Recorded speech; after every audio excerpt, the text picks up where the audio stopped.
Do-Rag Wisdom here, ladies and gentlemen, and we just have 13 days to the inauguration. Hopefully we'll get through it. The music you're hearing in the background is by Pete Regulo, and this is his the Fugitive TV series. I'm wearing my impeach stuff because the creep we have in the White House now is a danger. There's a danger to our national security. He must be either impeached or he must be Article 25 out. And it should be done as soon as possible, because who knows what else he's gonna dig up for us to destroy our country. Putin is loving it. Remember last summer when Black Lives Matter protesters descended on Washington, D.C., where police and other unknown law enforcers abused them? Remember those lines of military police and regular police standing guard in front of the Lincoln Memorial? How impressive the deep lines of law enforcement guarding the Lincoln Memorial in preparation for the Black Lives Matter protests. Remember how the White House ground access was blocked all the way up to the main street? Was it Constitutional Avenue or something? No matter where these protesters were, they were surrounded by police presence so strong that Trump actually had an orgasm over it. And that could be fake news. And just remember how these peaceful protesters were abused with flash bombs, tear gas, cop truncheons, low-flying helicopters. There was no way these people were going to breach the White House or stop Trump from holding a Bible upside down in front of a historic church. It has always been a fact of life in our country that if you are black, you get back. And if you are white, you are all right. And what occurred in our nation's capital, where a rabble of white racist hate mongers breached our Capitol building with nary a police presence, would have been much different if most of the participants in insurrection were black. You know it, and I know it. It is within everyone's right in our country to engage in protest, as long as it is nonviolent. You can even do nonviolent civil disobedience that you get arrested for. But the minute you turn to violence, you have lost your argument. This is what the Congress said last night when they decided to allow that Joe Biden won the election, and they certified it. Had there been no violent attacks in D.C. yesterday, who knows how it would have come out? We'd probably still be debating the issue today. At least Reverend Warnock and John Ossoff won in Georgia. So our agenda is going to go forward, not theirs, not McConnell's, anymore, at least for 2 more years. In any event, the powers that be had a decidedly different opinion when it came to the pro-Trump protests. I call it insurrection, not protest.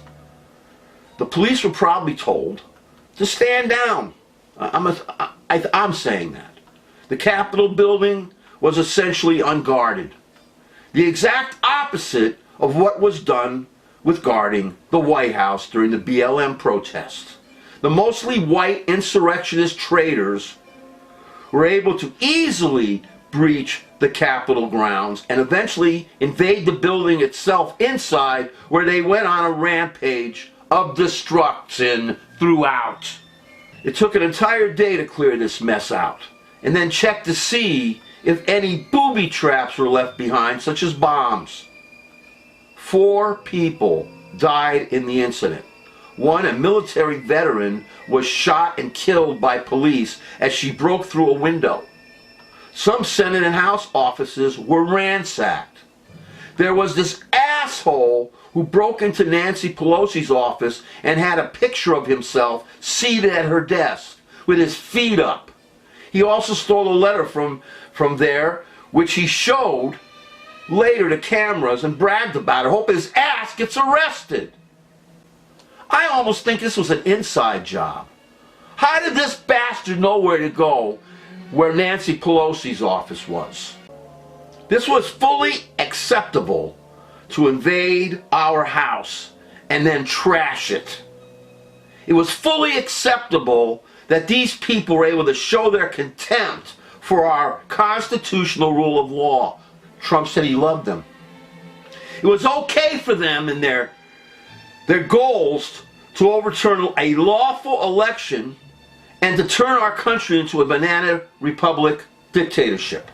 I agree that 6 January Y2K21 will always be a day that will live in infamy, to match the day that Trump came down the escalator claiming that Mexicans were rapists and murderers, or when he told his followers to punch protesters, or when he said there were nice Nazis on the other side. He didn't use the term Nazi. There were nice people on the other side, but they were Nazis. Nevertheless, why was the police response to this violent terrorist attack on our government so tepid? Very simple. Very few black people were present, ladies and gentlemen. Had the event been sponsored by groups of color, the streets would have run red with their blood. I always say my age is 70. It's not something to brag about. Not because I believe I am better for it. I am not. I say it because that age gives me some experience with living on this sad planet. It enables me to say that I have learned many things about living among my fellow humans. I was born 23rd August 1950. A couple of years later or so, Emmett Till would be brutally murdered. And all I remember from my entire life until now is that black people and people of color in general are treated as if they were nothing. They are hated. They are despised. They are disrespected. They are made fun of in the movies. Look at the movies from the 20s, the 30s, the 40s that were produced by white people. Racism is still alive and well in the USA today, and is even more apparent because our nation, in this, the 21st century, managed to elect a white Nazi KKK hate monger to the highest office of our land. Now, I'd like to say that we have learned to live together as equals, but after 70 goddess damn years on this planet, we haven't. We freaking haven't. Racism is alive and well. Just look at the disproportionate response to what happened in Washington, D.C. Violent insurrection is acceptable as long as it is wild and white. But just wait and see what happens if a black person stands for something and protests. Not insurrects, protests. The police will always be there with clubs, guns, and tear gas to silence their cry for justice. The more peaceful and blacker the protest is, the harder the cops smash heads.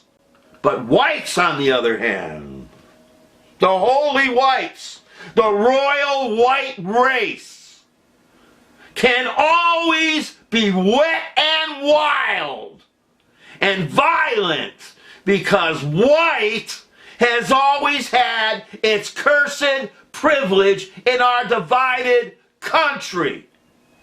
I don't consider myself white. I consider myself of color. You're going to say, what? That's for another broadcast. Keep that in mind. White lives became more important on this continent once they took it over. Black lives, on the other hand, have never mattered here. One of the racist insurrectionists brought a Confederate flag into the Capitol. Another put up a hanging noose outside. Our hate-monger president must now be relieved of his duties before he assaults more innocent people along with our fragile country and its democratic republic.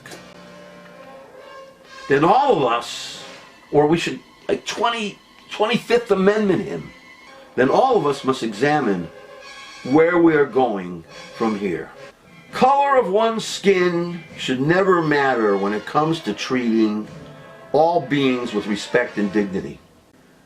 By allowing white mobs of thugs and insurrectionists to trash our Capitol building while at the same time suppressing peaceful black-led protests illustrates, and sadly, just how racist and hate-filled our wonderful country still is.